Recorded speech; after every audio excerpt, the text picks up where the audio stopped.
Why are there so many shows starring Muppets and dozens of movies too? They said they'd watch everyone and they mean it. It's something that they've got to do. So now they pledge you a lifelong commitment. The Muppets, Matthew and Sam.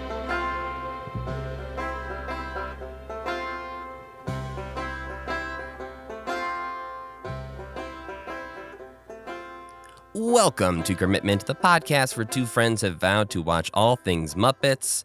I'm Matthew Gatos. And I'm Sam Schultz. And this week, we are not discussing any specific Muppet media that we've watched, but I assume that we will be discussing a bunch of Muppet projects along the way, because today we are joined by the president of the Jim Henson Legacy, the author of the often referenced Muppets Character Encyclopedia, and author of the recently released book, Sam and Friends, the story of Jim Henson's first television show, and, I have to mention, a writer on some of the Muppet Meeting films, which we have enjoyed thoroughly on this podcast. Yes, that's right. We have Mr. Craig Shemin with us here today. Yes, you do. That's me. Thank you for joining us here on Commitment. Usually we bring people on and force them to watch something, but we were like, no, we can't do that to Craig. We just want to have him on and have a nice, lovely conversation about some Muppet things. That's my first question. Have you seen everything? I don't think I've seen everything. I've seen many things. I don't, there's some things that we're still trying to get our hands on that we haven't seen. I saw something for the first time that I had been looking for, a IBM meeting film. Somebody found it and posted it online the Rolf Laugh-In parody.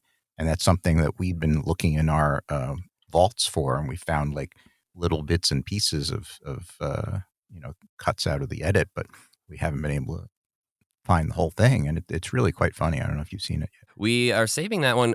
So we are only up to like 1983 right now in our watchings. So we watched all of the other IBM and Muppet Meeting films we could get our hands on a while back. A long time ago, yeah. Yeah, and so we're planning on doing like a catch-up episode here in the near future where we can go back and watch all the stuff that has been found since we started doing the podcast. And that's definitely on the list because I've seen a few clips of it here and there. But thankfully, we have some very nice people in our Patreon Discord who anytime they find something new that pops up on the internet, they share it with us so we can add it to our very lengthy spreadsheet of things to watch for this podcast.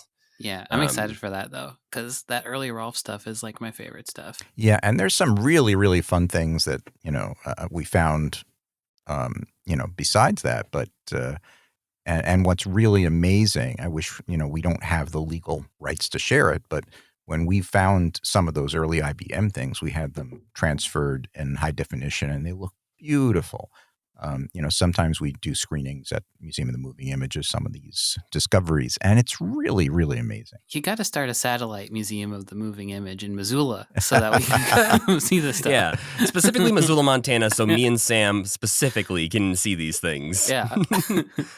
It might be cheaper for you and I to move to New York, Sam. That makes sense. I guess I'll see what I can true. do, Okay, cool. We'll both work on it from different directions.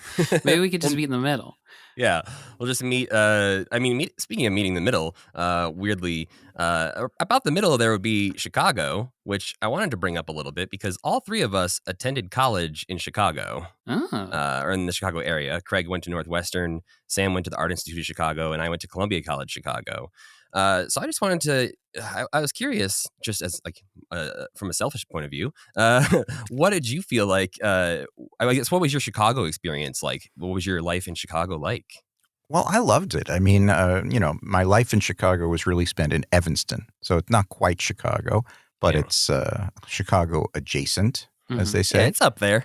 Yeah, yeah, and It was a really good time, and when I went, I'm a little older, so I was there in the mid to late 80s, and Evanston was very, very small, in terms of the build-up stuff. My wife Stephanie has been working on a show in Chicago, Don Quixote, and she's been staying in Evanston when she goes out, and there are so many things there now that weren't there when I was in school, when Stephanie was in school a few years later. So it was a different experience, I think, than what's there now. But I loved, being able to go to Chicago, and I would go. We had a, Super 8 film class, and you could shoot Super 8 film, and you had to schedule it in a way because the lab, the photo place in Evanston, processed like once a week. You get your stuff in, and you bring it in, and they would send it out, and you get it back, and you had to schedule it in a way where you get your stuff in time. But if you wanted to shoot black and white film, which a lot of us artsy people were doing at the time, you had to take your film to down to Chicago. And there was a place called Cinema Processors, and they ran the black and white film once a week. So you'd have to you'd go down on Thursday, and you'd go back the next day because you had to time it, because if you didn't get your stuff in early Thursday, you'd have to wait a whole nother week to get your stuff back. So you get your stuff in by Thursday, and you can go in the next day and pick it up. So you'd take the L down to Grand Street or somewhere there in there, and you'd walk the 3 huge blocks to Cinema Processors in the cold, and you'd try and So I do remember it fondly. Sounds like art school stuff. That's the kind of stuff I was doing, walking crazy to crazy stores out in the middle of nowhere. In the middle of In February, the middle of when the winter. wind is blowing through the alleys and tearing your face off. Yeah. But I should point out, it has great stuff in Evanston now, and there are all these, great stores, and there's movie theaters and stuff. But, when I was there, we actually had a Woolworths. You'd go and, I built some early puppets when I was in school, and I would get my supplies from the Woolworths. So what brought you to Northwestern? I had some teachers and guidance counselors who had gone to Northwestern, and a guidance counselor in particular really made it sound like a great experience. And when I was, a sophomore or junior, Northwestern had just opened their big theater complex, the Theater Interpretation Center, and they had a nationally syndicated TV special to launch it. And it had all of the Northwestern alumni appearing, on this thing. There was Tony Roberts and Charlton Heston and it was just I'm thinking, oh, this looks like a cool place to go. All these famous people went there. So that, I think, in the back of my mind, I was thinking about that. Is that what you were building puppets for? No, what happened was I had an internship with Henson between my junior and senior year. And when I came back from that, I decided to build some puppets and to do a independent study project, to do a children's show with puppets. So by the time you were going to college, you were already clearly a Henson fan. I was a Henson fan early on. It wasn't active because, it just sort of was into other things. But, when the Muppet Show came out, I was 10 years old. And when Sesame Street went on the air, I was about 3. So I was sort of in that key age to appreciate those early things. So when the Muppet movie came out, I was about 13. So I had a great appreciation for it. And I went to the library and did research about how the puppets were done, and I cut out articles whenever there was a magazine story. I kept a little Muppet scrapbook, sort of, and then it sort of took a back seat while I went to school, and then I was trying to figure out what to do between junior and senior year. And the Henson's Place documentary was on PBS at the time, and I was watching it in the dorm, and I said, well, maybe I should try and get an internship at Henson. And that's what I did. I called up information the next day, and they connected me to Henson Associates, and I asked if they had internships, and I made an appointment to come and meet with them on my next break. I love how many stories there are of people back in the day just calling up Henson and just being like, hey, can I work for you? And they're like, yeah, sure. Come on over. Yeah, it wasn't quite as, as great as Dave Goles' story, where it's like, yeah, Jim was, sweeping up when I got there. And, it wasn't, it took a few weeks before I met Jim. But Well, I mean, a few weeks. That's pretty good too. Who is the Yeah. woman who just kept writing letters and then just showed up at the office? Basically? That was Karen Prell. Right. Yeah, Karen right. Prell was the one who was just like kept sending letters and letters, and then when she finally met, she's the one who said that she was greeted by Jim, got a hug from him, and it was like going to Mount Olympus and being hugged by a god. So, I mean, this feels like, the most basic question, but how does that feel going from making your Muppet scrapbooks, watching the Muppet movie when you're 13 to walking into Henson Associates and meeting Jim Henson for the first time? Well, it's a little odd, because what you have to understand is that a lot of people that worked at the company were not necessarily coming to it from being Muppet fans and growing up with it, because there were people that were just professionals who, applied for a job to have a job. So I ended up knowing a lot of facts that a lot of the people that were working there didn't know. So it put me in a unique position, because I'm not supposed to do those things, because I was an intern. I'm not supposed to, tell people, answer the phone and give them, full explanations. I'm supposed to take a message and have my boss call back. But at the same time, I got to see things from an entirely unique point of view. And I got to see the workshop up close and get to see the puppets being made.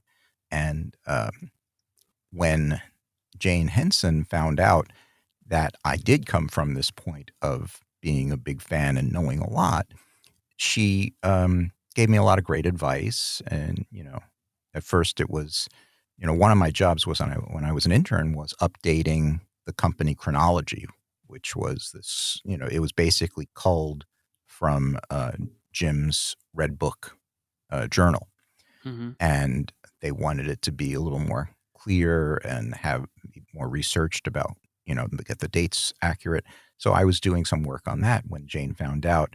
Her first reaction was, why are we having an intern do this? It's important. And then she found out that I knew what I was doing. And you're a cool intern. Yeah. So she asked to meet with me, and she was very nice. She gave me some great advice, because at the time I was playing with the idea, maybe I should become a puppet builder. And because I enjoyed that sort of thing. And then she said, well, if you want to be a puppet builder, you should be sure you want to be doing that for a long, long time. Because our puppet builders, once they train them, they want to keep them for a long time. So it's hard to, if you want to jump to another area in the company. It's possible. Dave Goles certainly did it, but and I realized that that's not really what I wanted to do. I was interested in performing for a while, but I'm not a performer. I did a little puppeteering, but it was also something that I couldn't do and still work for the company on a regular basis, because my boss said, well, I need you here all the time. I can't have you, come in just when you're not puppeteering. So you were like Muppet Wiki before Muppet Wiki. Like you were the Muppet Wiki internally, who you had to hold all of the knowledge in your head to be able to answer those questions for people. Yeah, but it goes out of my head as quickly as it comes in sometimes. So I'm very fortunate that we do have Muppet Wiki, even though it's some stuff in it, as we've discussed, is not entirely accurate. Yeah, we planned on discussing the Muppets Party Cruise wrap with you, because we were just recent on our Patreon live streams. We play through the Muppet video games, and we had just played that one and got to hear that completely wild song from the credits of that. And when we looked it up on Muppet Wiki, it said that you had written the lyrics for it. And so I emailed you about that, and you were like, I did not do that, though. So thankfully, Muppet Wiki, I talked to them, and they have updated that. So it's no longer miscredited to you. But is it a mystery who wrote it, though? It seems like it is. I Yeah, don't for right know. now, at least.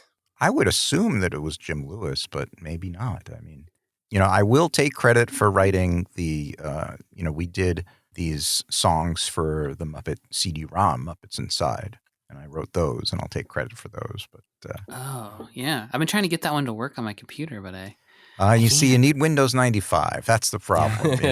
yeah. Back when we were getting it ready, it was a whole we were astonished because, you know, when we were doing that, we had Windows 3.1.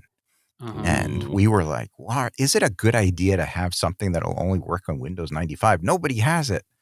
And, you know, it's like, well, it's going to be going out on all the new computers. And so it's like, well, apparently the stuff we were doing wouldn't work on Windows 3.1, so we had no choice.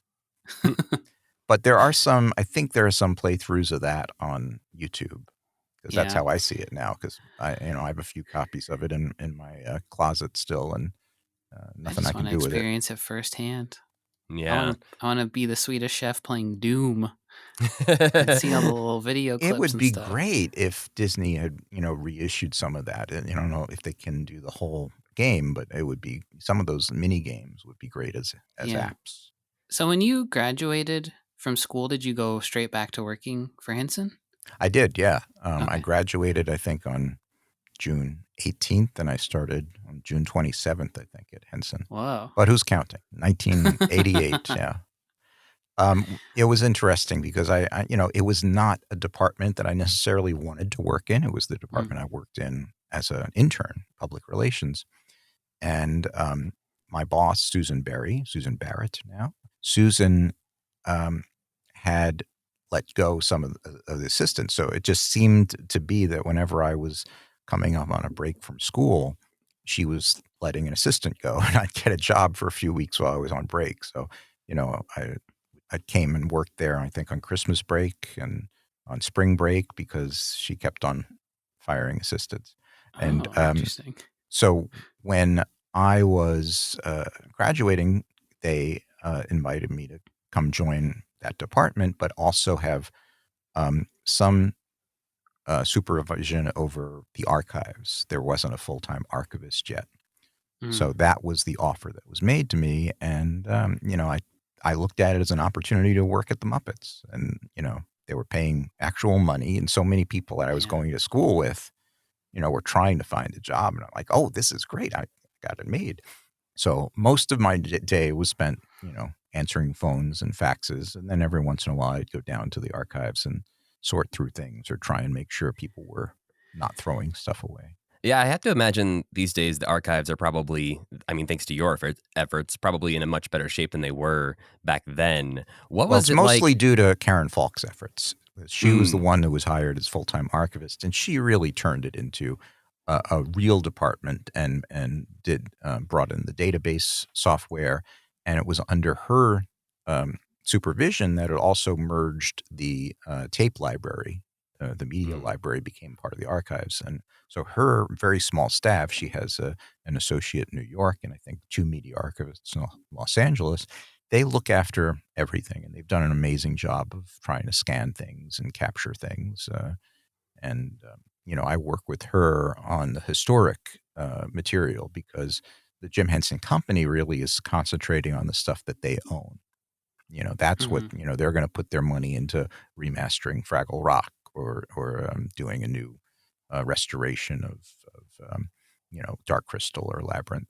But when it comes to, you know, all of those commercials that Jim did, the company doesn't own them. So the Jim Henson Legacy, with the support of Jane Henson, we went and we worked with the Henson Company to pull all of those films out of storage, out of the vaults, as they say, and do high definition scans of them and preserve them. Is there, I guess, how much of that work is navigating sort of the legalese of like who owns this one thing but not that character, but they own this character but not the thing that the character is in, and they don't own the distribution rights but they own the characters, and I imagine a lot of it has to revolve around that. Yeah, and there's a lot of that, and there's also people, when the lawyers get involved, they prefer to err on the side of being conservative rather than taking chances. So when we did the Muppets Character Encyclopedia, Disney had very strict rules of what I could or couldn't use. And they said, well, you can't, you know, I wanted to have the advertising agency frogs from Muppets Take Manhattan. Can't use those because that film is owned by Sony. But those characters appear on I think it's called Exhibit O, which is part of the Disney deal, which specifies what characters they're buying. And I said, hey, they're on this Exhibit O, so Disney owns them. Well, we don't want to take any chances. So and also you can't put in any characters that were based on real people. So that's why the Jim, Frank, and Jerry puppets aren't in there, even though we could have gotten releases from, Jim's estate. And that's why Spamela Hamderson isn't in there. And the only thing is like, you could put Spa Am in there because there was a lawsuit and, it's clear that we won, so you can use it. So there are a bunch of things, even if I'm pretty sure that something is owned by the company that's doing this project, lawyers don't want to make any mistakes. And that's, I try, the only reason, originally I was just like, well, let's put Sam and Friends in the Muppet Character Encyclopedia. They're the earliest characters. And they said, oh, I don't know. We don't see Disney owns Kermit and they don't own the other characters because Henson owns those. And that's a lot of stuff I had to navigate later on with the book.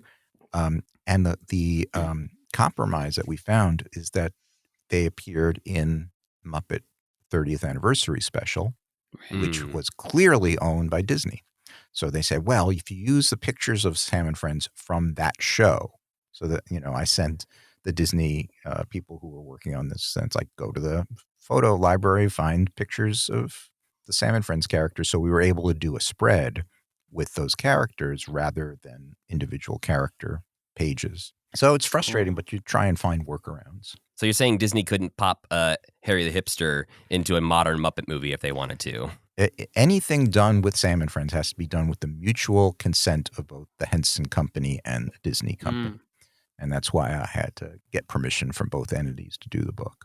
When it comes to the Muppets Character Encyclopedia, it sounds like there was like a lot of like legal like minefield things to watch out for. But as far as like the actual writing of the pages and the sort of adding canon to some of these Muppets who maybe appeared in one scene in one thing, and the only thing we know about them is like Lunch Encounter Monster.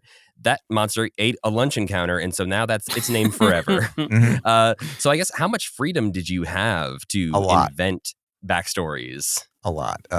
Like you said, a lot of those characters, many of those characters, my original list of characters was much bigger, and then they said, it got winnowed down because of various issues, most of which they wanted to put in a bunch of these 2-page spreads to promote the Muppets Most Wanted.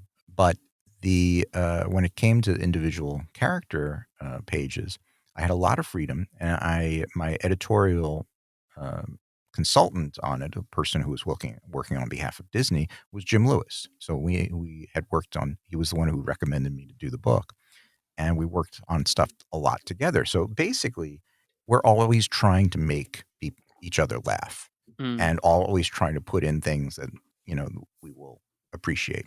So, it's like, okay, where is Dr. Strange Pork from?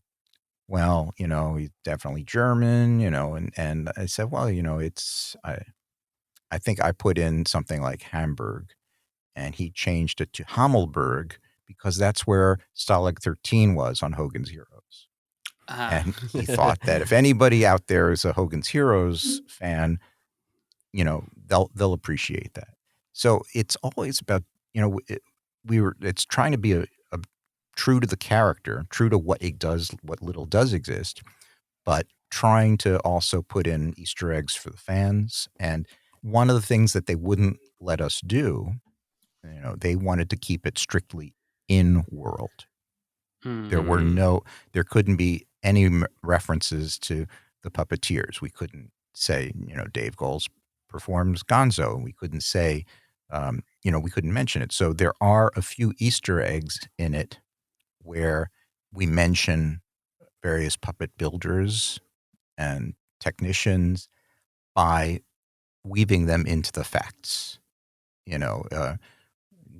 Gonzo's tailor is, and we'll mention, Aaron Slattery, or, I think it was Slattery's Short and Geeky or something like that. And Aaron Slattery is one of the puppet wardrobe builders. So it's things like that. We're trying to just have fun with it.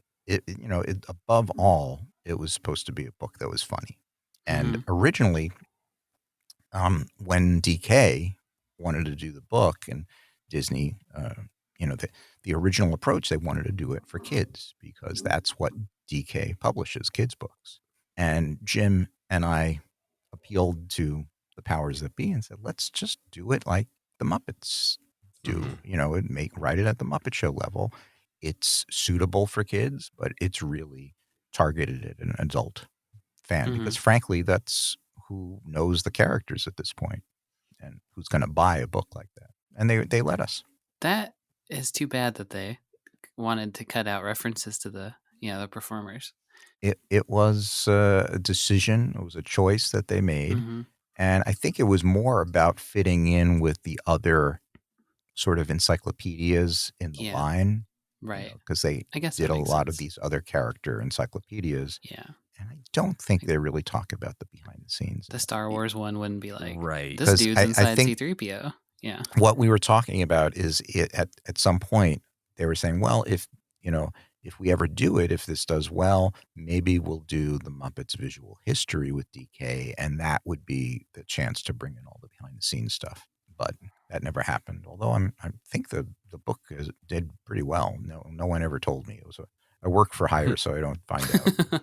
It feels like one of those books that everyone I know has a copy of in this world. So I think it seems very popular amongst this I think crowd. and I think it's out of print at the moment because it's like Amazon's selling it for like ridiculously high amounts of money, like $50 or $60. But for the Museum of the Moving Image, whenever we sell it there, it's always sold out. The virtue is it's like one of the cheapest Muppet books you can buy. So it's a good thing to pick up on your way out of the museum. Did you have a favorite character that you got to write for and make up like a backstory for in that book?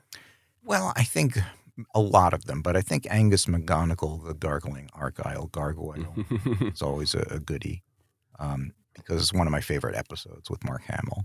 And, Jerry Nelson did the character. So it's I think that was a lot of fun. Yeah, I don't remember a lot of the specific other ones, but,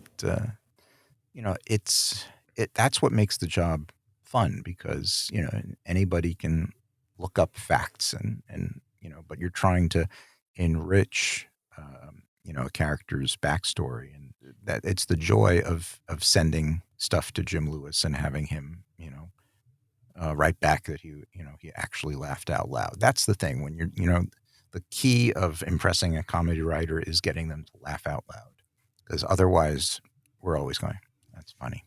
It's very funny.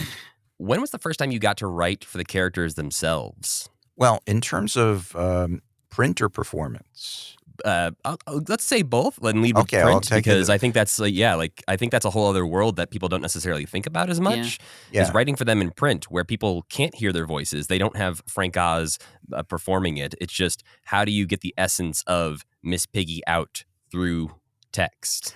Yeah. When I first started, when I was in the public relations department, I was there a while and we would do character interviews for magazines and newspapers. So they started letting me do those. Before I started doing them, it was Jim Lewis and Bill Prady. And you'd write the interview and often send it to the puppeteer or performer to take a look at. So I started, I'm not sure what the exact first one is, but that was my first foray into writing for the characters, doing those interviews. And I remember one of my favorite, and that's where you really learn about the characters and learn how to write for them because it's a little different writing for them in print than it is in performance because there's no visual. So we did a interview for Miss Piggy in the Chicago Tribune Sunday magazine, and they had this page in that magazine that was sort of a celebrity questionnaire in every issue, and they would send this long list of questions out, and then they would, they'd send out like 60 questions, and then they'd take the top 15 and put them in the little thing with a picture. So they sent the questionnaire of 60 questions, and when I got the questionnaire, I filled it out as though I was talking about talking as Miss Piggy. Sent it to Frank Oz, and Frank wrote in little notes. And there were two things that I learned. You don't have to answer every question, because there were certain questions he didn't think Miss Piggy should address, and he just crossed out. And the other thing I learned is that sometimes the answer that you give doesn't have to answer the question that they've given you, if it's a funnier response. Mm-hmm. So the question was a fill in the blank.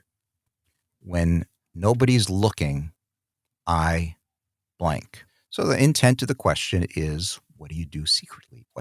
When no one's around, what's your guilty pleasure? What's your obsession? But Frank saw that as an opportunity to make it a more Piggy, character thing. And he filled it in. When no one's around, and then Piggy's response is, wave my arms and yell, look at me, look at me. Yeah. That's exactly what I was thinking she would probably say. Yeah. Yeah. And I'm like, that is brilliant. Why didn't I think of it? And that's the way, so doing those interviews, you learn a lot about the characters and how to approach doing things in a way that are not necessarily jokes, but are character moments. If anybody else said that, it wouldn't necessarily be as funny. But knowing everything you know about Miss Piggy, Right. that response just works so well. That was very valuable. So I did a lot of those interviews. I actually also did some interviews for Jim. When he got very busy, we would ask the newspapers to send in their questions for Jim. And I would write the answers, send it to Jim. Well, and he would, say, that's fine, or he would change a few things. And sometimes I'd leave a blank because I can't really answer, Mr. Henson, you have 5 children. What's your most rewarding moment as a parent? And it's like, Jim, fill this one in. Can make up a beautiful story of. Yeah. So, we didn't do a lot of them, but I think I did like 3 or 4 interviews for Jim. And then after he passed away, I went, Karen and I went through everything to make sure that what I wrote wouldn't be tagged in the archives as something that Jim actually said, because they were trying to be very careful about, keeping a database of his quotes. Did you ever get sick of answering questions about Kermit and Piggy's relationship? I feel like that's the only question anybody asks. There are either of 2 those questions. characters. Yeah, there are 2 questions that sort of you hear over and over again. And one is that, and one is about Ernie and Bert. And those are the questions that everybody thinks they're asked. It's like, nobody's asked this. This is we're breaking new ground here. Yeah. And I think, you sort of, I think that over time, with regards to the Kermit and Piggy thing, they were trying to figure out ways to different ways to take that relationship so there wouldn't be something to talk about. And right before Jim passed away, there were plans on something called the Pig of the 90s. And it actually launched on a Today Show appearance where Piggy finally was fed up with Kermit, and because she realized she was in this codependent relationship, and Kermit was not being forthcoming or honest in his feelings, and they broke up. And that was sort of that. It was going to be this whole years-long campaign of Piggy becoming an independent character, independent woman pig, and sort of, that didn't need to be mentioned in every breath with Kermit. And then Jim passed away, and they said, well, it's not really the time to do this. We really need Kermit and Piggy to be back together. And no one ever spoke of it again. And then they sort of did something similar to that when they did the Muppets TV show. Yeah. Yeah. And I think that sort of got them in a position where they're trying. I don't think that Kermit and Piggy are permanently apart, because I worked on the Muppet Christmas Carol event at D23 in September, and we had a thing at the beginning where our host, Nina West, was dressed in this big dress with Kermit faces all over it. And I had in the script that I worked on with Jim Lewis, we had Miss Piggy not speaking to Nina, and she said, and it's like, why aren't you speaking to her? And Piggy explained that the reason was, well, she's wearing what I wanted to wear. And Eric Jacobson and I were talking about it, and he said, we need to change that line because right now, Piggy's not there yet. She's not back to wanting to wear, Wow. So we changed it to, well, why aren't you wearing my face on your dress? So it was, it's still a similar joke, but it was more out of the ego of Nina wearing Kermit instead of Piggy, and not wearing, not that she stole Piggy's idea for an outfit. So they're always thinking about things. And, what Eric was telling me, it's like, she's not there yet. We're not at the point where Piggy and Kermit are at that level of intimacy again. So I think that, I have no idea what they're planning. But I would not be surprised if we see them closer together again. I think it was shocking to us in our watchings of things in chronological order, just how early that interview questions started, of everyone being like, so how about you and Miss Piggy? Yeah. How's that going? And then realizing that, like, oh, this is going to happen for the rest of time. And you can kind of feel Jim and Frank be like, okay. Let's answer this Yeah, question but for the what's millionth time. interesting is that it tells you that the audiences regard them as real. Yeah. That's true. And it's not, because then it goes, they stopped asking, oh, so Kermit, how are you traveling around with this guy Jim? That sort of went away. And then it's questions about these two sentient beings. So it's an amazing thing when you think about it, because I don't think you got that with other characters in the history, No, I don't think people were asking Walt Disney, hey, what's Mickey Mouse up to right now? But we were watching an interview from I think 82 or 83 where Jim and Frank were in England promoting Dark Crystal, and the entire interview is about Dark Crystal the entire time. At the very end, the interviewer is like, so I have to ask, how's Miss Piggy doing? And it's like, in that moment, Miss Piggy is just entirely real, and is like, in this person's head, is actually off doing something free of whatever Jim and Frank are doing. No, exactly. And it's an amazing thing what Jim created. Was able to sort of, and everyone, when I say Jim, I mean everyone that worked with him. And Frank also points out some of these amazing revolutionary ideas that Jim brought to puppetry. And the basic things are just the fact that Miss Piggy and other characters, not really Kermit, but they have wardrobes. Piggy changes her clothes. For hundreds and hundreds of years, puppets had an outfit. Punch and Judy didn't change clothes.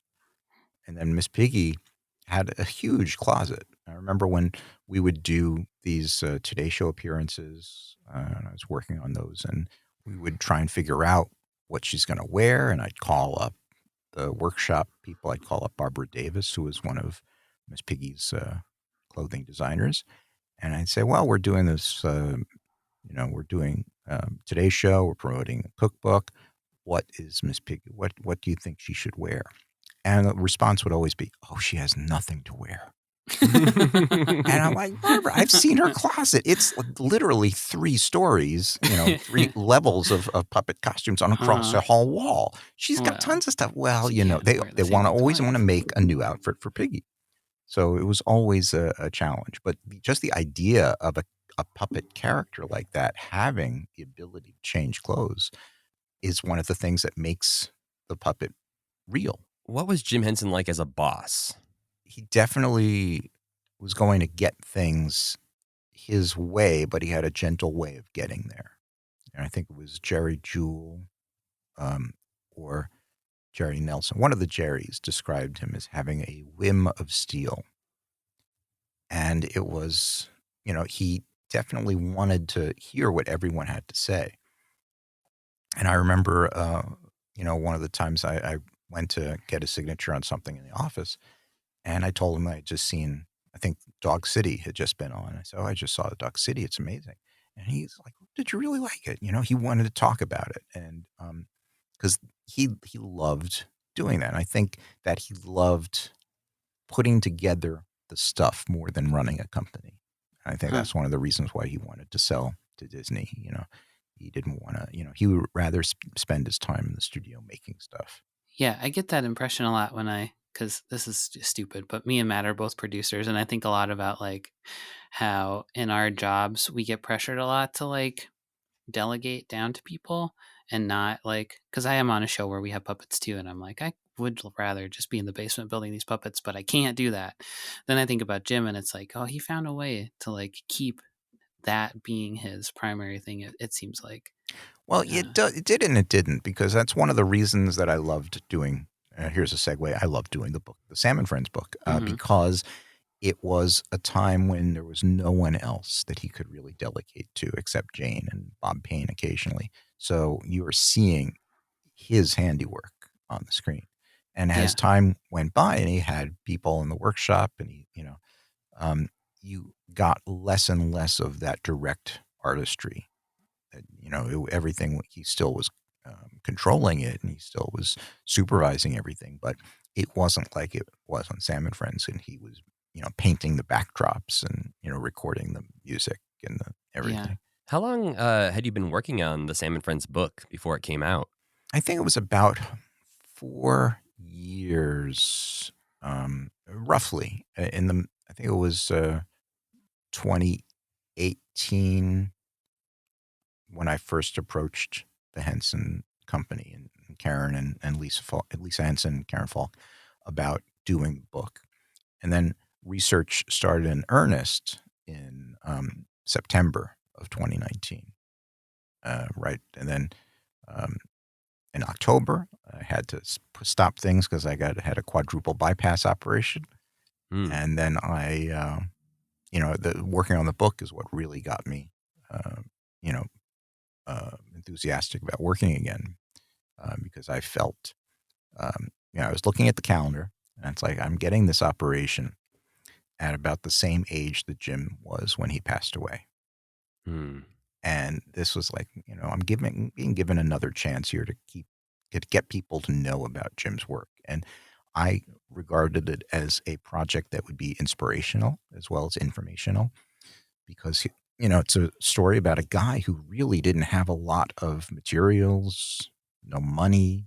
He had a 5-minute TV show, and he put together an amazing thing that ended up lasting for decades. And it's nowadays we have access to communicate with a wide, vast amount of people without having to go to a TV studio.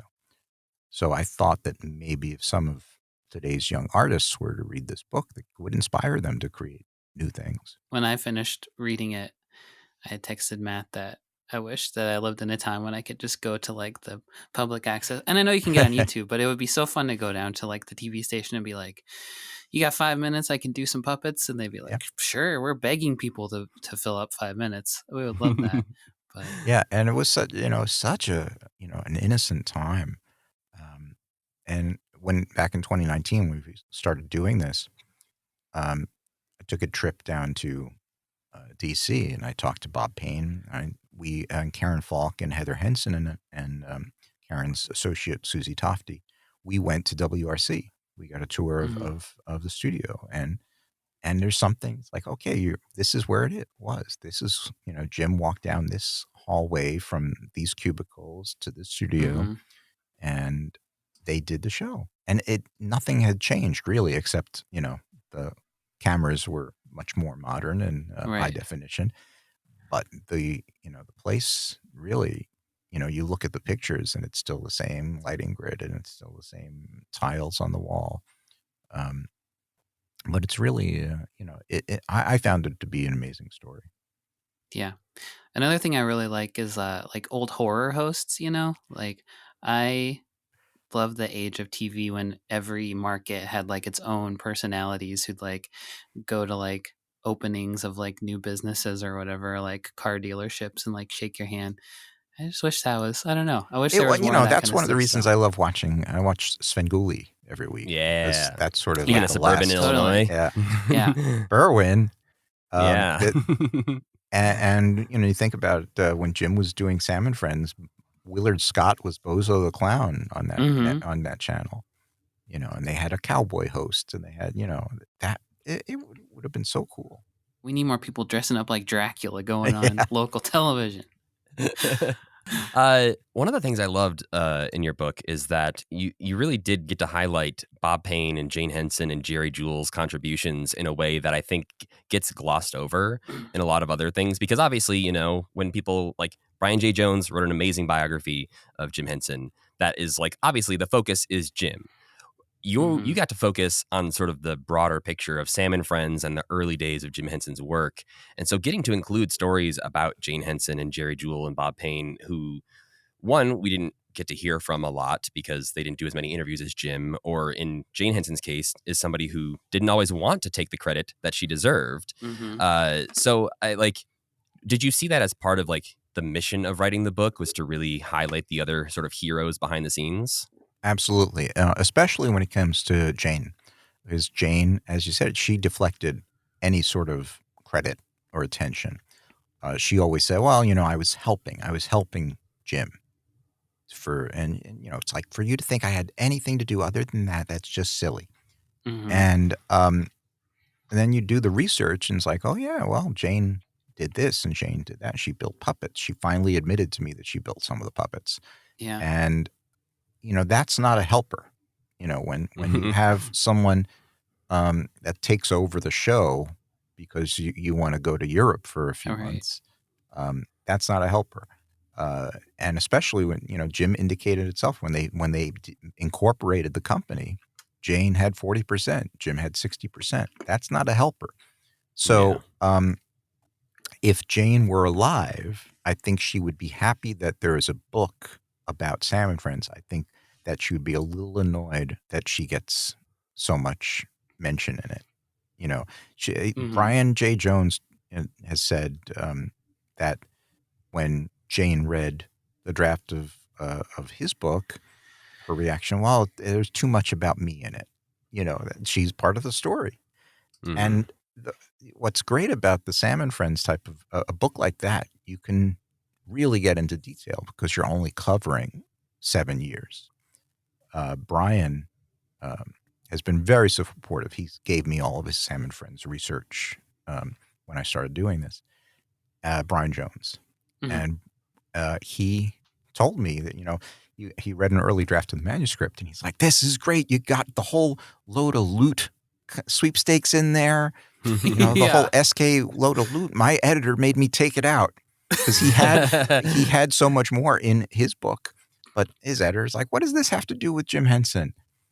And to my point of view, that was a load of loot. Yeah, it was a load of loot. And I was like, well, my book is about Sam and Friends. I think my book is also about the early days of television. And my book is about this weird music that Jim used. It's sort of like, so I had the leeway to sort of go deeper than Brian could in his book, which is a great book. I don't, I love spending time on smaller amounts of a life, 7 years, 10 years, to do a whole life like Brian had to. It's amazing. And his book starts before Jim. He covers the story of the Henson family, and it's a great resource. So if you have Brian's book, get mine. And if you don't have Brian's book, get both of our books. Yeah, but get yours first. Yeah. I think it does a great job of capturing like the electricity of that early, like super creative time. I think it really does get across to just like the scrappiness of it, which is my favorite thing. Like my favorite period is up through the Jimmy Dean Show stuff. And yeah, I'm just so sad that we can't watch some of the Jerry Jewell, like the early Jerry Jewell scripted Sam and Friends stuff, because I just want to see that. Like there are a couple, yeah. There are a couple of ones that exist in script form, and recording. But yeah, it's sad that more of the shows don't exist. There are only about 15 kinescopes.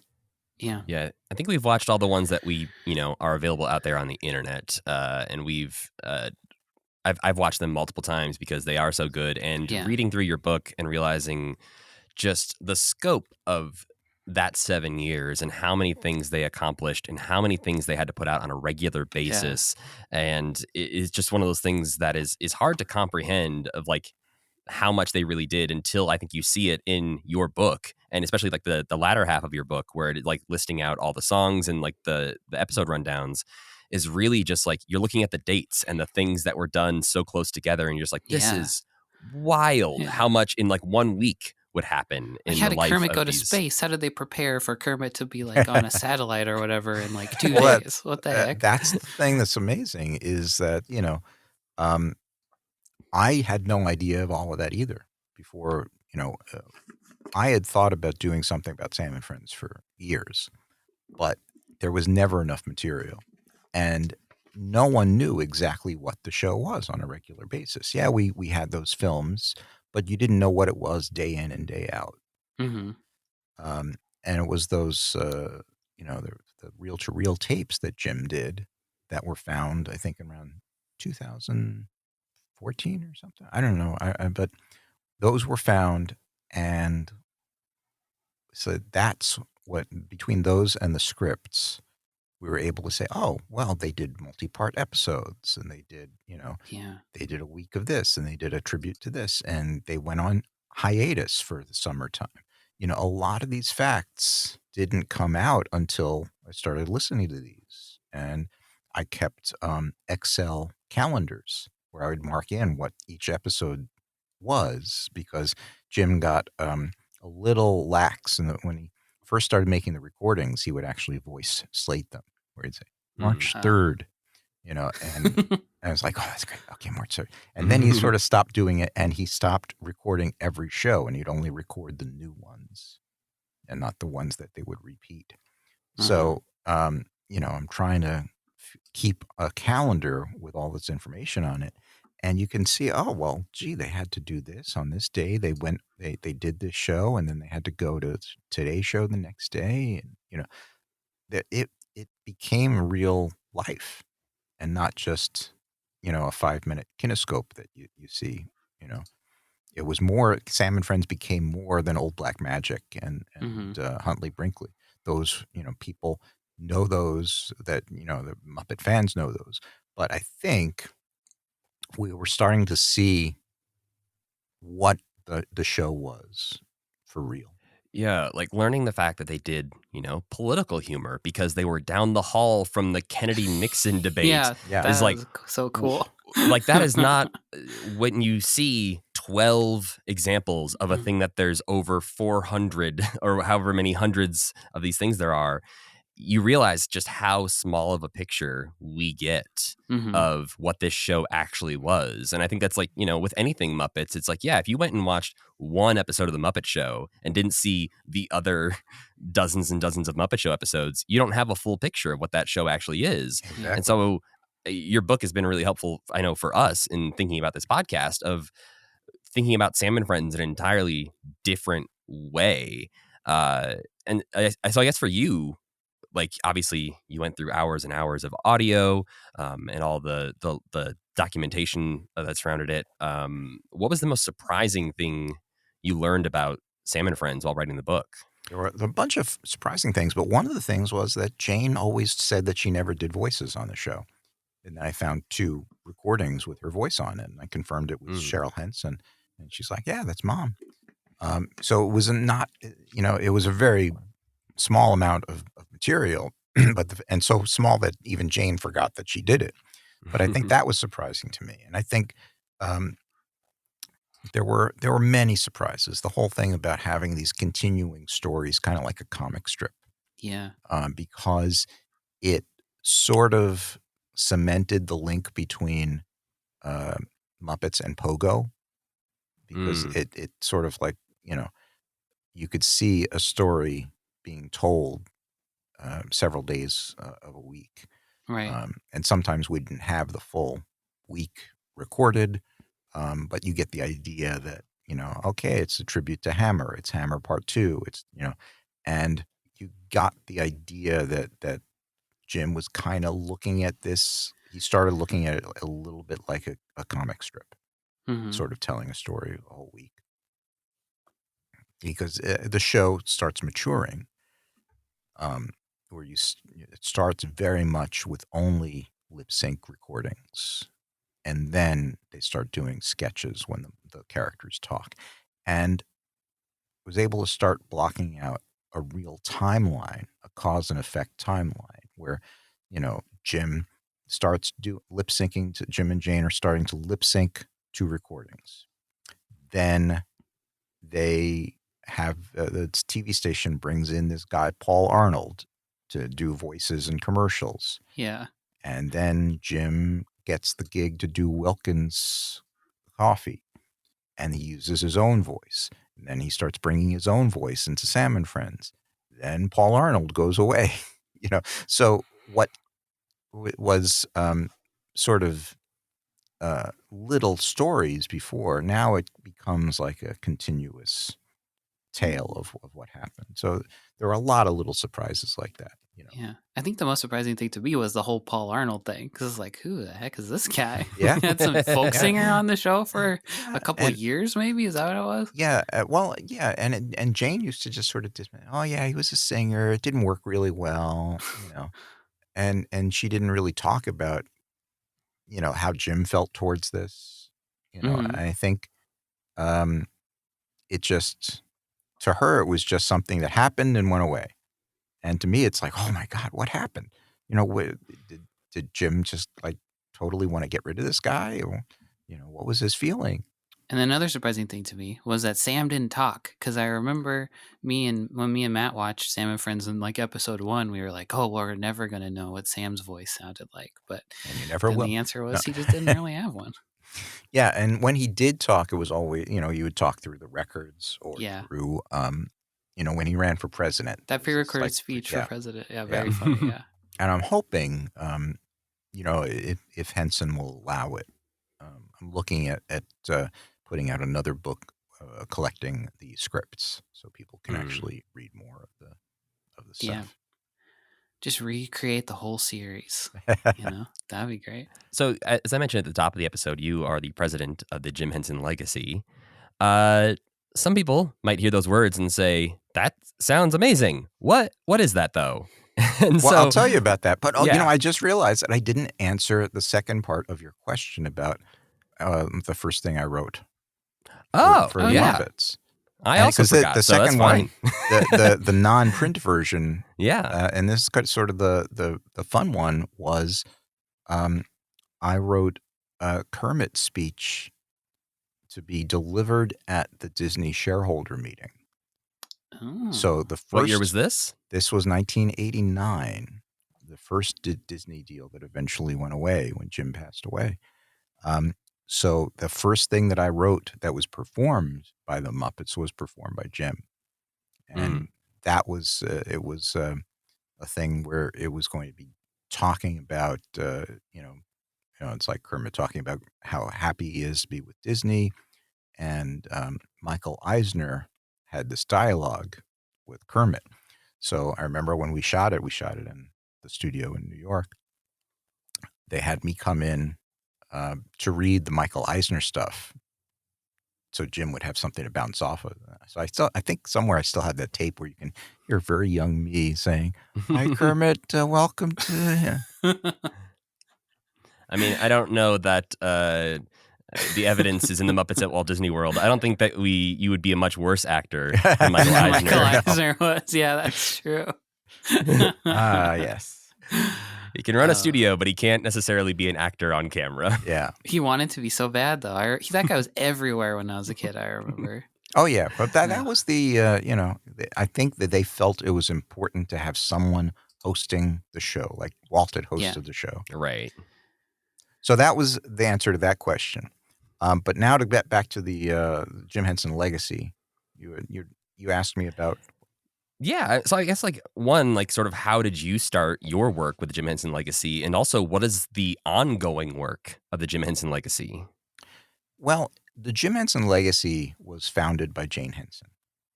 Um, After Jim passed away, she thought that there needed to be an organization to deal with a lot of the requests that were coming in that were not really Jim Henson Company requests. It's like, oh, we want to name a school after Jim, or we want to give Jim an award, or we want to, and she wanted to have some organization support that. So it wasn't just her dealing with it. So she put together a board of trustees of a bunch of people who had worked with Jim. And then a few years into that, she invited me to join the board of trustees. And eventually I served as secretary and vice president and president. And we basically evolved from just being reactive and accepting these honors and things and arranging for Jane to go out and accept a plaque or whatever, to putting on exhibits, screenings, special events, panels, to support Jim's uh, legacy as a creative artist. We found, and Jane was a little ahead of her time because she didn't know how important it would become. Because as the different characters got sold to different organizations, Workshop owns the Sesame Street characters, Mhm. and Disney owns the Muppet characters, and these different companies are not really permitted to use Jim Henson's name in association with their Right. puppets in certain circumstances. I think Sesame Street is allowed to call them the Jim Henson Sesame Street Muppets, I think. But essentially, Jane decided and she felt that while these different entities would continue Jim's work, um, and that they would keep the characters alive, Jim's name was not necessarily going to be connected with them anymore. So that that's where we come in. We do events that can connect Jim's name to everything. So whether it's the museum exhibits that are at Museum of the Moving Image or Center for Puppetry Arts, or the touring exhibit, or the ones that Mhm. are at Smithsonian, we connect those characters that may not be owned by the Henson Company anymore. We connect that to Jim Henson, the artist.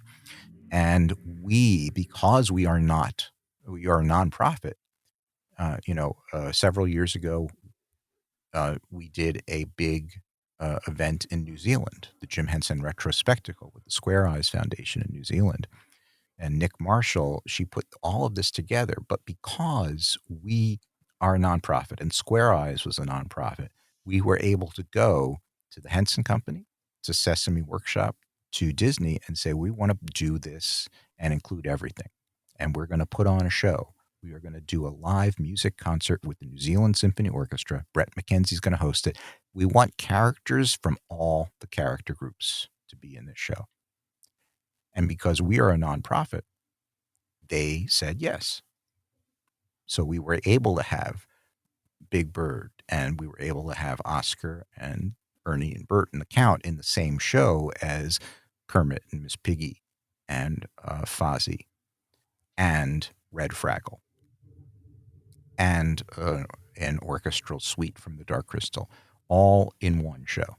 There were very strict guidelines about what we could or couldn't do, but Disney or Sesame Workshop would not necessarily be able to make that happen easily Mhm. by themselves if there wasn't sort of this neutral organization. That's Yeah, I have to amazing. imagine the conversations behind the scenes when Kermit popped up in the 50th anniversary of Sesame Street were probably much longer than some people might think. Of like, okay, can Kermit be on Sesame Street? How can he be on Sesame Street? Who can he interact with? How long can he be in this thing? Yeah, I wasn't privy to that, but I do know the one thing that the Jim Henson Legacy had involvement in that show is something that probably not a lot of people will notice. Is there's a segment where a baker comes through with a big Mm. cake, and Sesame Workshop reached out to me and said, well, hey, we want to use Jim's Baker voice. Right. And it's like, well, one chocolate layer cake or whatever what it was. And they said, but the version that we have has music under it. Do you think there possibly exists the clean vocals for that counting film from 50 years ago? Yeah. And I checked the database, and it's like, well, I think that's it. And I talked to the Henson archive people, Carla Della Vedova, and we're like, well, Sesame's willing to pay to have it transferred. Let's pull it out and see what. And sure enough, we were able to find Jim's clean vocal, so Jim could appear in the 50th anniversary show.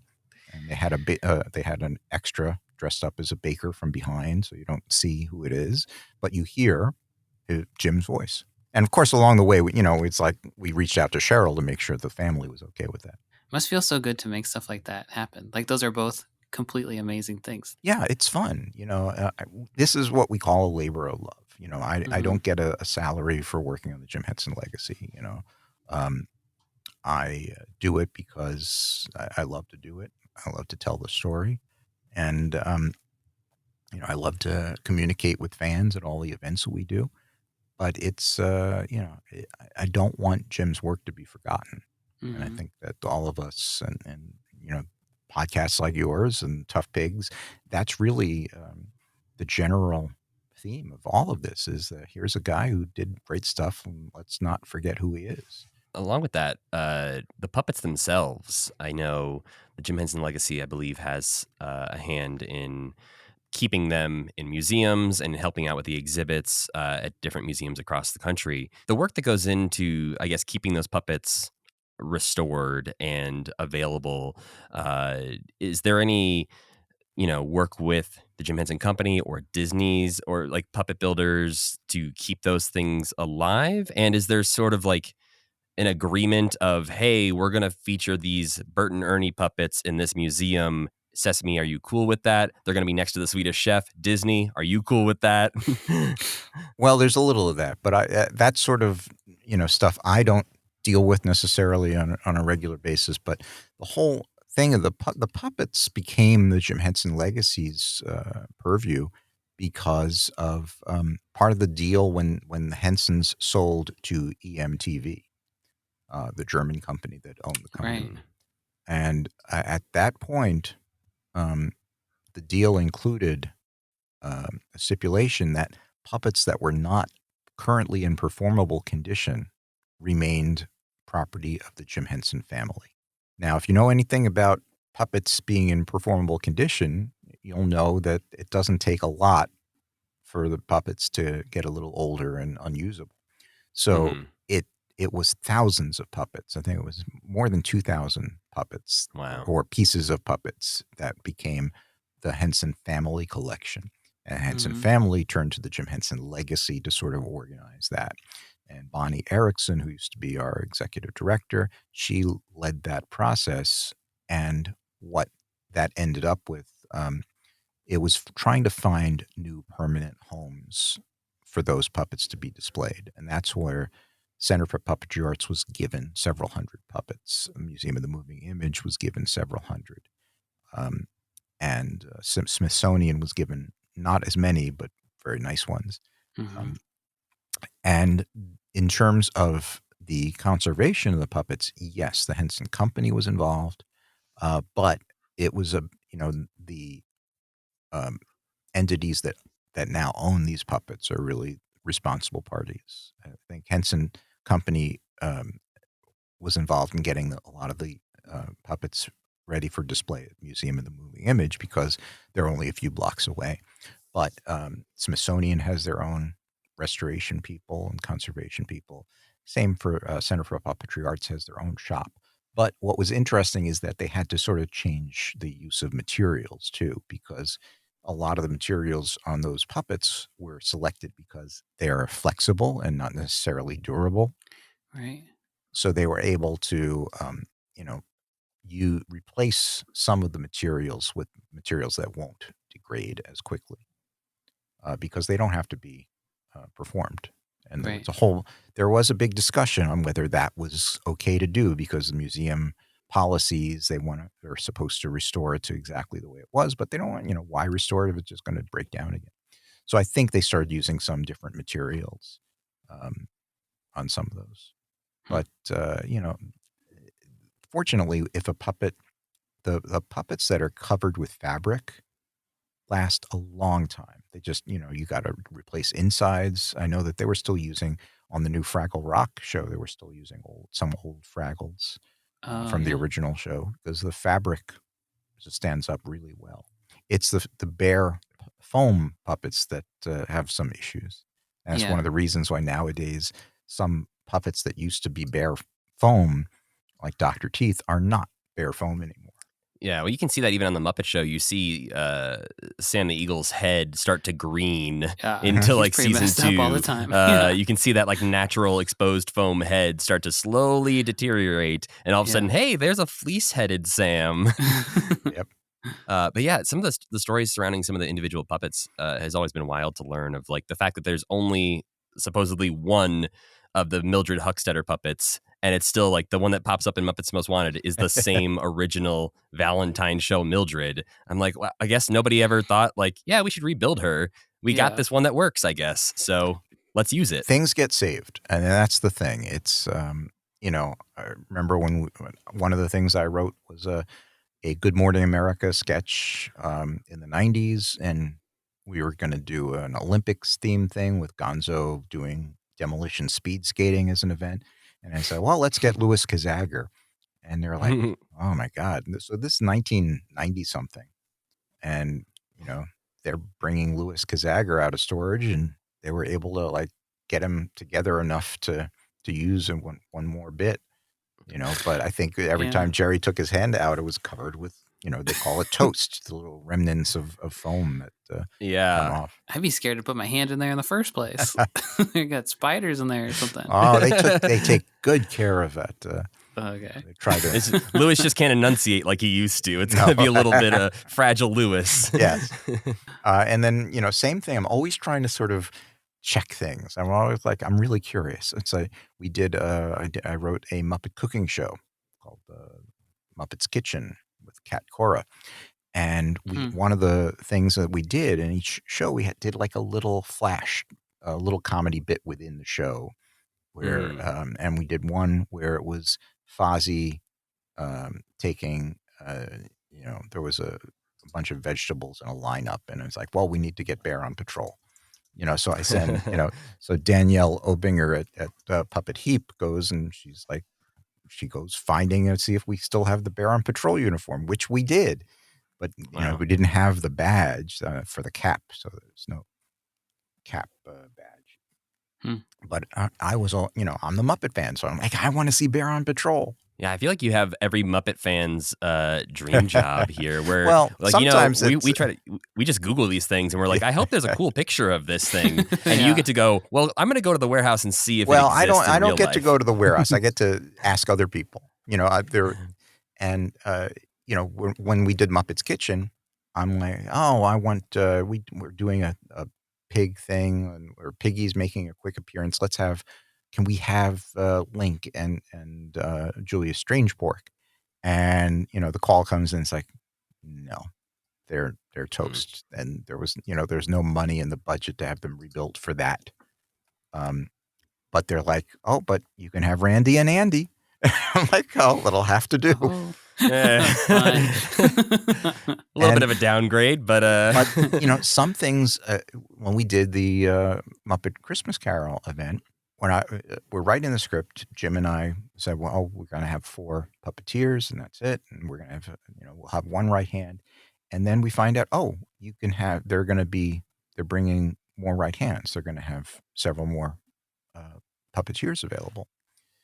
So we're doing the Scrooge song in the medley, and we were going to have just somebody do the if he would be a flavor, you could bet he would be sour. And I'm like, well, it's just going to be someone doing it, but we can do the veggies.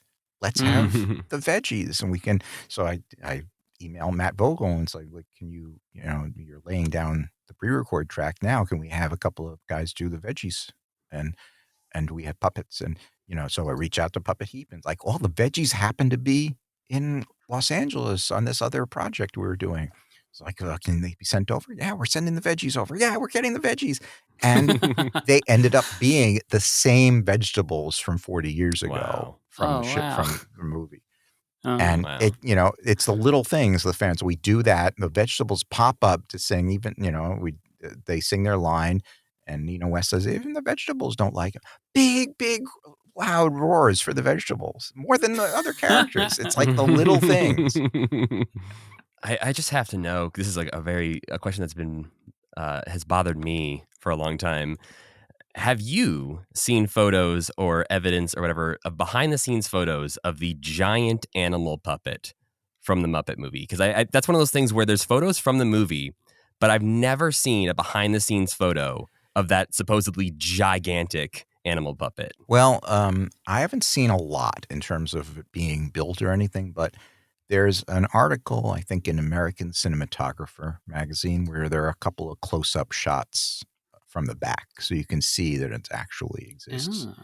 But it was a big animal. I'm surprised that there weren't more behind-the-scenes pictures taken. But Yeah, I at was the hoping time, that'd be Thing, like, it's so yeah. wild to me that I'm like, how is that not like featured everywhere? We did a screening of Muppet movie a while back. We did a couple of them at the Museum of Moving Image. We had Austin Pendleton come to one of them, and he was wonderful and told some stories about driving around with Charles Durning for a long time.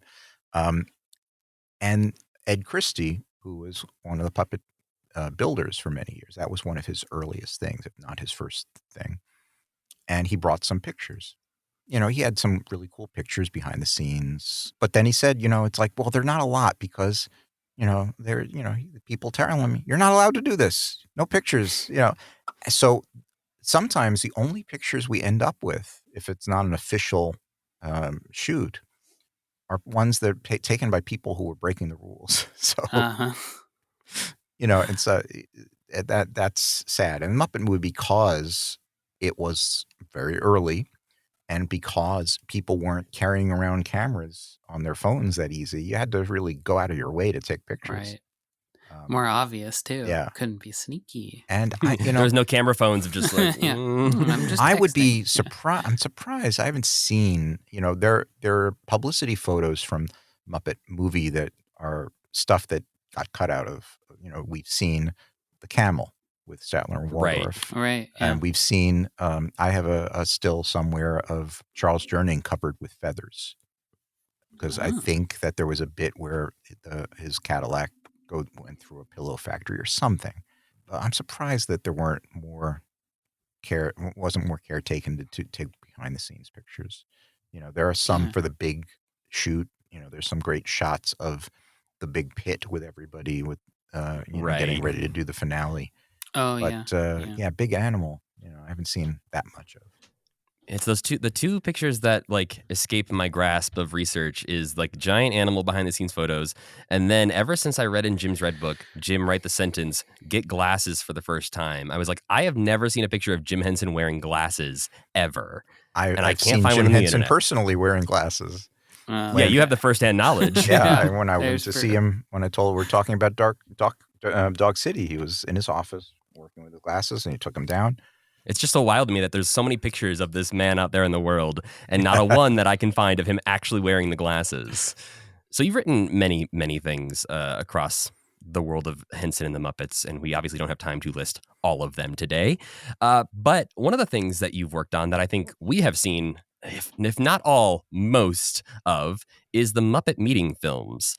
And I'm curious about those mostly because they are one of the things that was happening in the background for so long that a lot of people didn't even realize was happening, but continued all the way into the 90s post Jim. So I'm curious, like, how did you come to work on those, and what was it like working on that sort of strange wing of the company? Well, it was great because it's one of the places that you could sort of get experience. That was one of the first like real Muppet things that I did. I don't know if it was before or after the Good Morning America segments, but Jim Lewis and I did a lot of that stuff. I think Louis Gitkow worked on meeting films. Jerry Jewell, not so much. He worked on the Good Morning America segments, but it was sort of a place where they could sort of try out new puppeteers. And I think my wife Stephanie was, one of her early things was a meeting film. And it was sort of like you say, since it wasn't this big out in the open thing, you could try out new writers and directors and performers, all under, strict supervision of people who've been there a long time. So we'd still have a lot of the main puppeteers come in and do stuff. But it was, there was an actual department at the company, a meeting films department. Sandy Catani ran it, and I think she usually had an assistant. And they would, sell or rent these out for years and years. And every 2 or 3 years, they would want to shoot a new batch, And I think I wrote one called Executives Island, a Gilligan's Island parody. I remember that one. Yeah. Yeah. I think I did the Meeting That Would Not Die, a sort of parody. Oh, yes. trailer. Yeah, that's a Very good clear one. memories of that one. Yeah. And Did you write the rap, the one where Jim raps, or was that before? No, that was before my time. Okay. You've never written a rap. That's too bad. No, I rapped. I wrote a rap for the Muppet CD-ROM. So if you look that up on YouTube, We got to get our hands on that, Sam. I wrote the copyright rap. We did 3 different copyright notices, musical copyright notices for that. I think one of them was a rap. Cool. And I did. I think a few others, and I wrote with Jim Lewis and some by myself. We did one. I did one by myself that was, I think it was sort of this thing where we show how a message can get changed, and if it's not passed on exactly. So it's sort of, has all of these different characters, and it's basically a game of telephone. Yeah, And I remember. I think I remember that one too. Yeah. Yeah, so that was fun because I named some of these executives after my parents. So there was nice. It was Frank and a Shirley, and it was a lot of fun, and it was fun. One thing I remember when we did a Good Morning America segment. We did a Good Morning America segment called "How to Set Your VCR Clock," where it ends up, they can't set the VCR clock, and it ends up blowing up. We got requests to turn it into a meeting film because Circuit City wanted to show it in their meetings and stuff. And I think they couldn't work it out because it's a different contractor, Good Morning America had exclusive rights to it or some thing, but it was weird because they wanted to turn it into a meeting film. It never happened. But it was, the tough thing about those meeting films, they were shot in our little New York studio, which is now referred to as the Carriage House. It's a little studio on 67th Street, and there's not a lot of room. So you're always trying to, it's like you're shooting all morning and trying to get it done by, if we can get the thing shot out by lunch, then they can bring out this set and bring out the other set. And if not, we have to wait, we'll have to finish after lunch, and then we have to go home because they have to load in the next set. So it's, what we tried to do is, we would shoot things on one set and just sort of change it around so it would look like a different set. Not easy to do when you're doing Gilligan's Island. But I remember after the Gilligan's Island parody, Lyndon Mossy, who did the sets for it, I was able to talk him into giving me the bamboo bookcase they built. Do you still have it? No, it didn't. It was built to be a set. So let's put it that way. I had put more time into reinforcing it to actually hold books than was ever spent on manufacturing it. Right. So it did. It didn't make it out of my old apartment. It's not long for this world.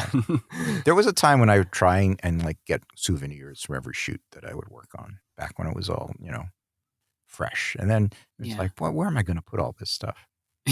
Yeah. I still have some stuff from Wobulous World of Dr. Seuss, but with the world of the Muppets, obviously we get a lot of people on the internet talking about what they think the Muppets should be doing.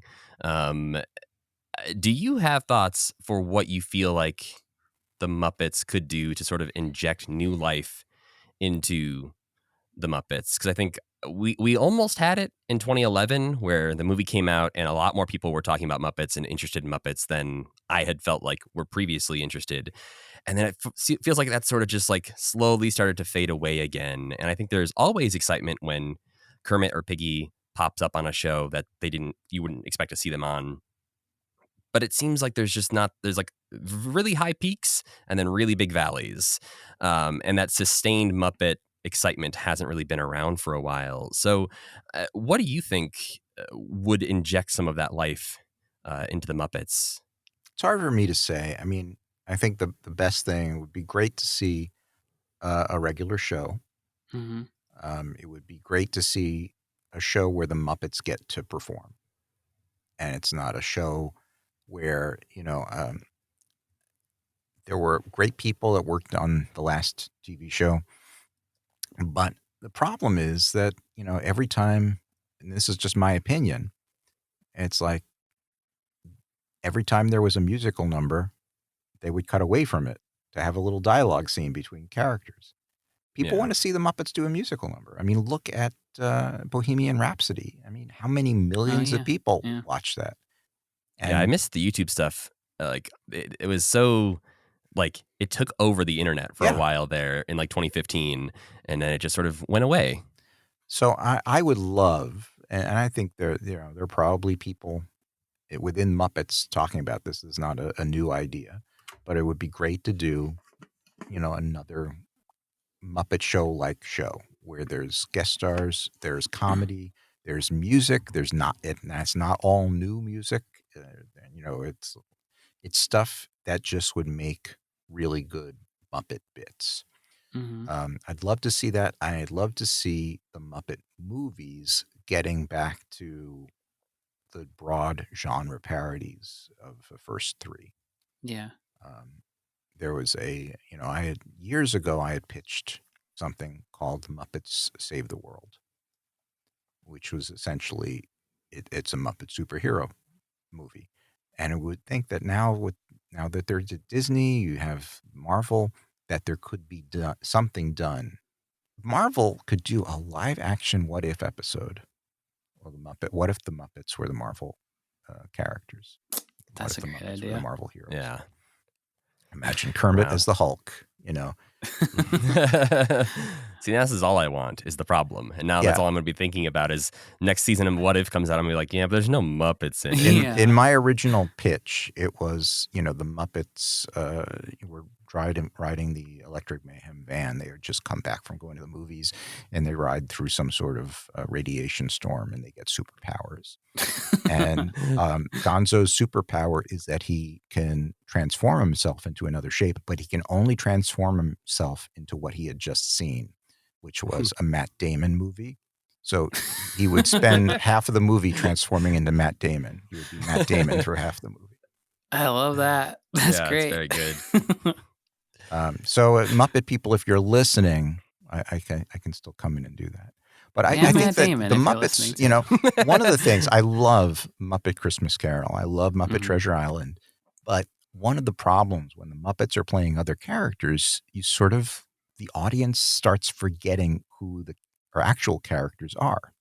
Mm-hmm. And that's why having, the Jason Segel Muppet movie, was able to bring that back. It's like the Muppets aren't playing other characters, they're themselves. So I'd love to do those broad genre parodies, or if you do a spy movie, or if you do a superhero movie, if you do, the Great Muppet Caper is one of the all-time best movies because they are themselves. Mhm. There's music, there's a lot of action, there's fun and silliness. And, I think that I'd love to see Muppet movies get back to that. That makes it make more sense to me why like Gonzo is so beloved these days, because he still got to be himself in but like Muppet Treasure Island and Muppet Yeah. Christmas Carol, basically like Gonzo and Rizzo. I feel like everybody knows who those characters are, but a lot of people would maybe be like the Bob Cratchit version of Kermit is like the Kermit I have in mind, or I'll be something. But very interested to see how the new show goes, the Muppets Mayhem show, because I think it's the first time that a Muppet project has really focused on a major Muppet project, I should say, has focused on a specific group that's not our main 5 or 6 characters. Yeah, giving like so much like, I mean, I would assume new characterizations and new backstories and more depth to the Electric Mayhem than we've ever had before is something that's exciting, because I do think a lot of these characters nowadays get reduced to sort of that like Ned Flanderization, where it's just like they are the catchphrase. I remember like we have Waka Waka, we have the Swedish Chef, we have Sam Eagle is in front of American flags. Like that's like these characters exist as just like a still image to a lot of people, and that is their entire idea of what that character is. And I think for us, especially going back and watching the Muppet Show, and there's times where we're like, oh, Kermit's kind of a jerk sometimes. Like he can be really, he's not the best producer at all times. He's not just like this hero that a lot of people just see him as like this pure hearted, like nice guy. And so I think some people had the issue with the 2015 series that they were saying it felt a little like cynical or darker for some of the characters. And I was like, that existed. There was versions of that in the Muppet Show already. We've seen that version of Kermit, if not like even angrier. We've seen in things like where he is outright yelling at Miss Piggy at times in ways that he probably wouldn't do today in a Disney production. And I think that you're absolutely right. You know, you want to dig under the surface because, you know, Fozzie's not just the Waka Waka guy. You know, he didn't say it for a while. He never even says that. Yeah. He said it like once on the Muppet Show ever. Yeah. You know, it really became a thing with the movie. I think that was sort of like may have been the first time. But when you get to it, he's not the bear who tells bad jokes. He's a bear who wants to be loved. He's a bear who wants to be the funniest bear in the world. You know, Gonzo's not just a guy who does stunts. He believes in his art. He is trying to accomplish the highest art that he believes he can. You know, these are characters, you know, one of the things they teach you when you're writing, not just Muppet stuff, but, you know, your characters have to want something. That's the question, the first question that you ask. What does this character want? And when you can have the Muppets do a show where that can be asked and answered and you know, developed and nurtured, that's really where the characters are at their best. Even if it's just, you know, silly stuff, there's still there's method behind the madness. You know, on top of everything, Kermit wants to put on a show. He said it in the Muppet movie. It's about singing and dancing and making people happy. And, you know, that's, you know, when it gets back to that core, I think that's when the audiences really respond. The end of the 2015 series is what really like where I get disappointed that it didn't continue to a second season, is because I feel like in the last couple episodes, they were also realizing like what people wanted from the Muppets. And the last episode of that series especially is all about that, of like bringing back Marvin Suggs and letting everyone on the show be a part of the show and performing, and like they're having that same conversation on screen. And I feel like it set it up perfectly to have the second season essentially be a new Muppet Show. And sadly, we didn't get to see that version. Yeah, and I think they were on, like you said, we were on the right track, because I'm speaking for myself as a fan. When I watch the Muppets, I want to escape from my problems. I don't want to watch characters that have the same problems. You know, it's sort of like I want to have characters whose biggest problem is that they're almost going to be eaten by a whale or something. You know, that's, you know, and I think that's I want to see them sing at me and entertain and eat a rubber tire to the tune of The Flight of the Bumblebee. So Sometimes it was satisfying to watch Kermit have producer problems and be like, I've had those problems too. I've had to yell at somebody. I've had to yell at somebody about exactly the same thing. Or that would drive me crazy too. Everybody just needs to calm down a little bit on the Muppet Show. Well, usually to wrap up our episodes, we like to talk about sort of non-Muppet things that we've been enjoying recently. But I thought I would spin it a little bit to ask you, because clearly a lot of your days are spent thinking and talking about the Muppets and about Jim Henson. Your wife, Stephanie D'Abruzzo, is a very well-known puppeteer. So puppets are, I imagine, a large part of both of your lives. So how do you two detach from the world of Muppets and puppets? What else do you like to talk about and watch and enjoy? Well, we watch a lot of stuff that's we very rarely watch puppet stuff unless we're doing something. We enjoy a lot of what other people enjoy. We enjoyed the Ted Lasso. Stephanie got to work with Brett Goldstein on Sesame Street, and we enjoy a lot of the regular shows that are on. We enjoy Ghosts and things, and a Great British Baking Show, and but it's one of the things that I enjoy. I love old stuff. I'm a big fan of TCM. I'm a big fan of old sitcoms. Watch The Odd Couple, a lot.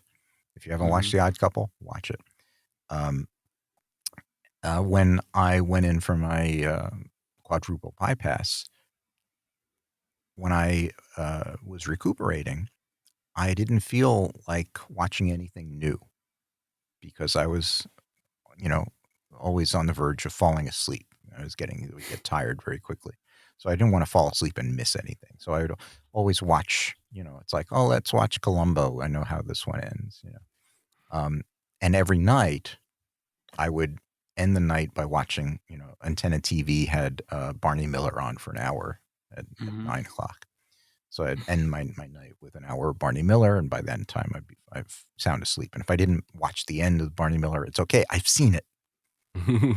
So I try and balance, the great new material. I love. There's a cartoon that we love called We Bear Bears on Cartoon Network. Oh yeah, We haven't really enjoyed the baby bear version, but the original We Bear Bears was great. Basically, we like stuff that's funny and entertaining. I'm not a huge fan of procedurals or many dramas. Some dramas, yeah. I think Sam's on the same page as you there with the Columbo. This year for Halloween, Sam and his wife were Columbo and Columbo's dog. Ah. I love Columbo. I was the dog. Yeah, Sam was the dog and his wife was Columbo. If I get back and the car's still here, I'll give you ice cream. And if it's not here, I'll still give you ice cream. Because I love you. Yeah. I love Columbo. No, there's something really relaxing about that. When I was growing up, I was a big fan of Emergency. It's before your time, but they air it on Cozy. So, it will, it's a very soothing thing to watch the stuff that, you grew up with. So I will watch Emergency if it's on. I think it's also much more soothing to watch stuff that's shot on film than stuff that's like on like digital, especially. It's just like that glow. It's like the Christmas tree lights. Like new Christmas tree lights aren't right. Old TV shows and old Christmas tree lights are just like, all right, now I can really relax. And there's so much that doesn't get shown that exists. I'm just hoping that more things, including Muppets, there are Muppet things that need to be shown more. And I just saw that like Billy Bunny is now being shown on Peacock apparently. And they just recently added the Christmas toy, and so there's stuff rolling out here and there that I'm like, it makes me hopeful every time something new comes out. I mean, when Disney Plus added all of the Muppet Show, I was like, oh, okay, that's a big deal that we have all of this available to watch. I mean, largely the spark of this podcast was we had talked about doing a Muppet podcast, and then we saw the announcement about that, and we're like, well, now we have to. Like, now that we can watch all of these and talk about them, we have to. And so it does make me hopeful that things that I know there's things that you show at the Museum of the Moving Image that like that's the only place people can go see them sometimes right now. And we did have a fan question that came in to ask you specifically about a piece of media, saying if there was a possibility of Moving with Nancy Nice and Easy ever being brought to the Museum of the Moving Image screenings. The answer is there's always a possibility. We've been in contact with the Sinatra people on and off, and sometimes it takes a while for them to get back. The footage does exist. Nancy, I think, showed it at some presentation she did at a library someplace. Yeah, I feel like that sounds familiar. And they were, the last communication I had is that they were, willing to give us a copy for the Jim Henson Legacy and let us, show it at nonprofit things. But, the agreement has to be ironed out, and I don't know where that happens. There's some other exciting things that I can't talk about that we're trying to get for the Legacy collection. But some stuff that was thought to be lost. Oh, Cool. wow. I want to see more Rolf on Jimmy Dean. That's my number one. I would love to see every single Rolf on Jimmy Dean. The Legacy collection has every episode except there are 4 episodes that were not in great condition when the show was scanned. But the Jimmy Dean estate gave us copies of everything. They had scanned everything. They had scanned and reprocessed all the kinescopes a few years ago because they did air for a while on RFD TV. Oh, right. Yeah, I think that's why, we've watched, I think, about 40, 45 clips of the Rolf on Jimmy Dean, and I think most of them were probably pulled from things like that, where people were lucky enough to see that and pull it. But that is the same for me. That's one of the biggest pieces of Muppet media, aside from some of the pilots and things like that, that I'm like, wish we could just go sit and rewatch all of the Jimmy Dean Rolf segments. Yeah, I think we're going to be doing a celebration of Jimmy show at Moving Image this year because it is a big anniversary year. Well, see, Sam, we've talked many times about doing a Muppet road trip where we drive down to Atlanta for the Center of Puppetry Arts. We go to, DC for the Smithsonian, and we obviously come up to New York for the Museum of the Moving Image. I want to see that planter that they've got at that. What college is it? I don't remember. It's not at the college. It's in Hyattsville, Maryland.